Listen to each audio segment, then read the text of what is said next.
Halo, selamat pagi Selamat semuanya. pagi. Oke, apa kabar hari ini? Sehat? Alhamdulillah. Sehat ya. Nah, kalian ini peserta G2G yang akan segera berangkat ya. Nah, boleh ngobrol-ngobrol sedikit ya? Banyak boleh nggak? Oke ya, nanti kalian bertiga perkenalkan dirinya, namanya siapa, kemudian latar pendidikannya apa, terus ikut yang program G2G berapa. Boleh silakan dari Oke.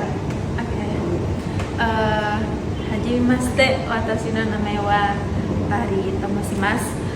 Gerung kara kimashita. Yoroshiku onegaishimasu. Saya lulusan dari Poltekkes Kemenkes Mataram, jurusan keperawatan. Saya ikuti program G2G batch ke-17. Namanya? Otari. Kotari aja. Iya. Kotari aja. Oke. Silakan lanjut. はじめまして。私はリマデオランディアにと申します。ウランと呼んでください。マタラモから来ました。どうぞよろしくお願いします。Saya lulusan dari jurusan Analis Kesehatan Poltekkes Kemenkes Mataram tahun 2021. lanjut. はじめまして、私はナニです。マタラムにから来ました。どうぞよろしくお願いします。Saya lulusan dari Poltekkes Kemenkes Mataram jurusan keperawatan. Saya angkatan ke-17 dari G2G. Dapat informasi tentang program G2G ini dari mana? Bisa dimulai dari Otari. Saya dapat informasi dari teman saya yang udah kerja di sana. Kalau Mbak Ulan? Saya dapat informasi dari grup alumni kampus. Alumni kampus. Kalau Mbak Nani? Saya dapat informasinya itu ada di internet, di Instagram. Di Instagramnya DP 2MI SDB. Ya. Kenapa memilih program G2G? Motivasinya apa? Dari Nani?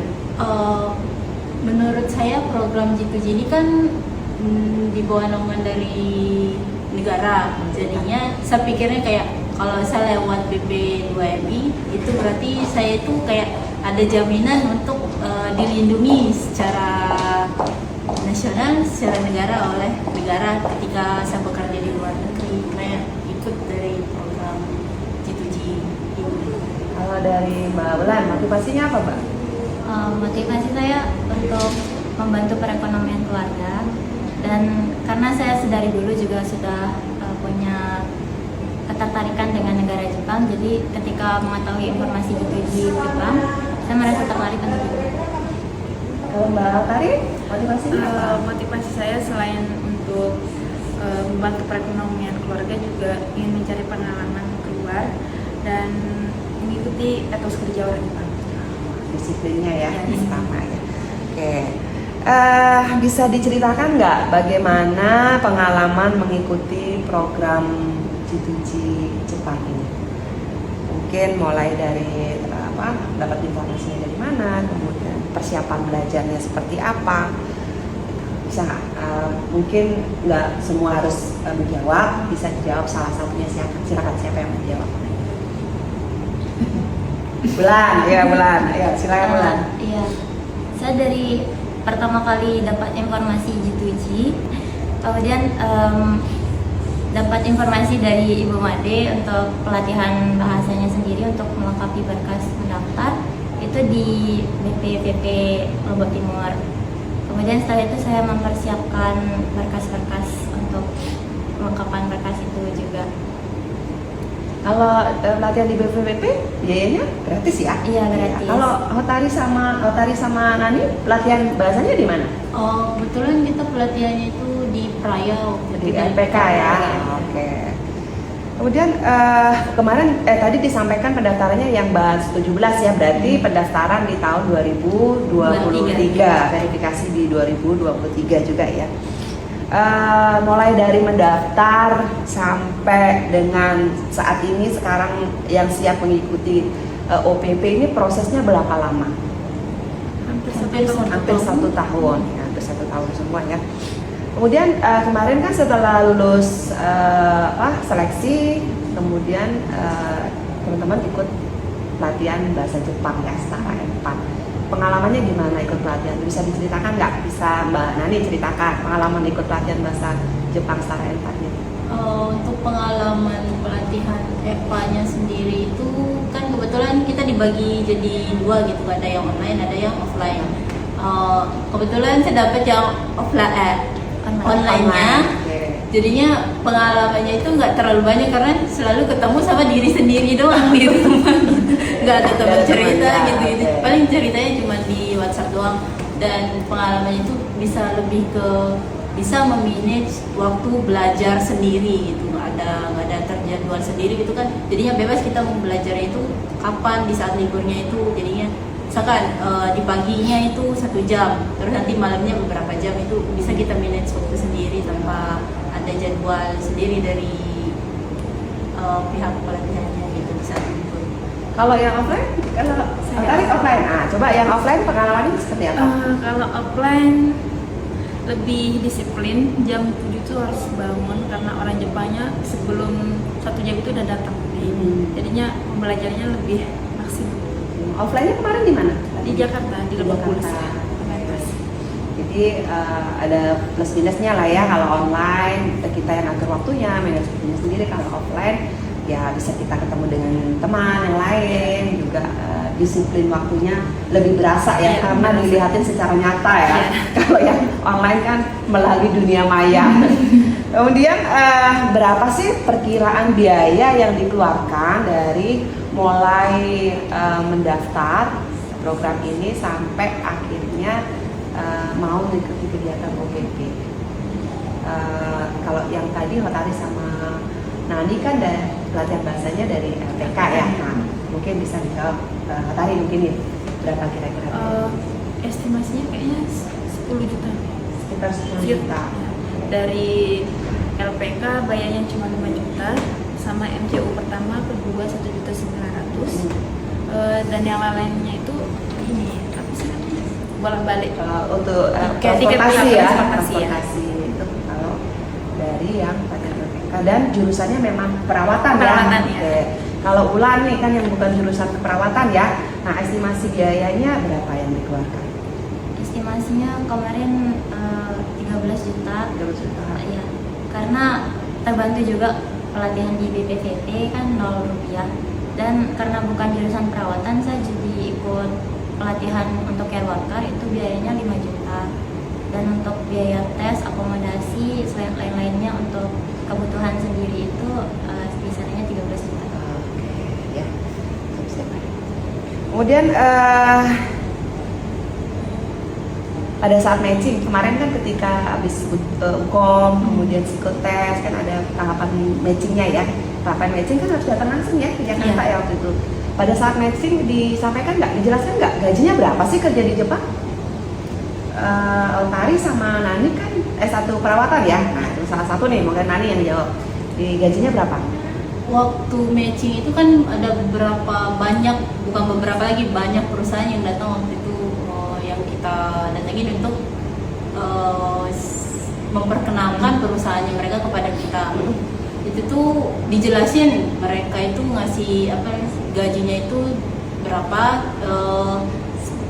paling nggak itu minimalnya itu 15 juta, belum termasuk bonus dan lain-lainnya ya. Itu di rumah sakit atau di mana? Di panti? Di panti. Di panti ya. Kalau Ulang?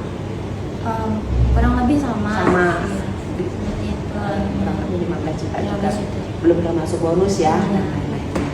Pada saat matching dijelaskan semua ya, fasilitas yang diberikan apa, kemudian pekerjaannya apa, nanti di situ. Dari apartemennya, apa sih, transportasinya gimana, biaya untuk lemburnya berapa gitu. Kalian bekerja di panti yang berbeda-beda, Iya. di daerah yang berbeda-beda ya. Oke. Menurut kalian nih bertiga mungkin bisa dijawab salah satu, ya, yang salah satu bisa menjawab. Mungkin menurut kalian nih program ini seperti apa sih? Program G2G ini apa? Mungkin ada saran atau masukan sebaiknya gimana, atau atau yang sudah berjalan seperti apa? Bisa dikasih masukan atau pendapat kalian tentang program ini seperti apa? Boleh, siapa yang mau menjadi yang menjawab siapa? Bulan, oke, silahkan Bulan. Program G2G ini sangat bagus karena kita sangat terbantu bagi yang mau bekerja di luar itu untuk dari segi biaya sendiri itu jauh, kalau mau ikut swasta jauh lebih murah di price-nya lebih murah di G2G gitu karena tidak terlalu dipatok. Karena untuk Infomade Gak apa-apa. ulang ya. Gak apa-apa.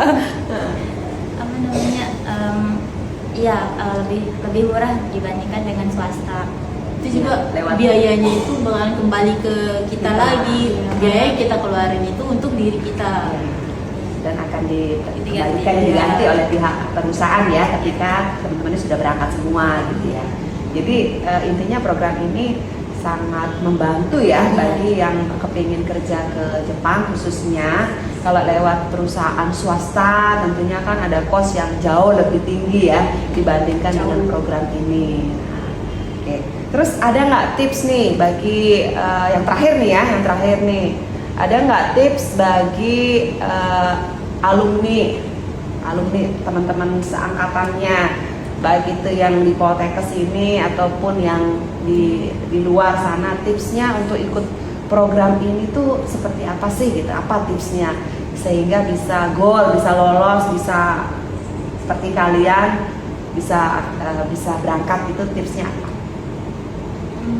Untuk tips sendiri mungkin selama mengikuti pelatihan ini saya lebih sadar kalau bahasa Jepang itu harus dikuasai.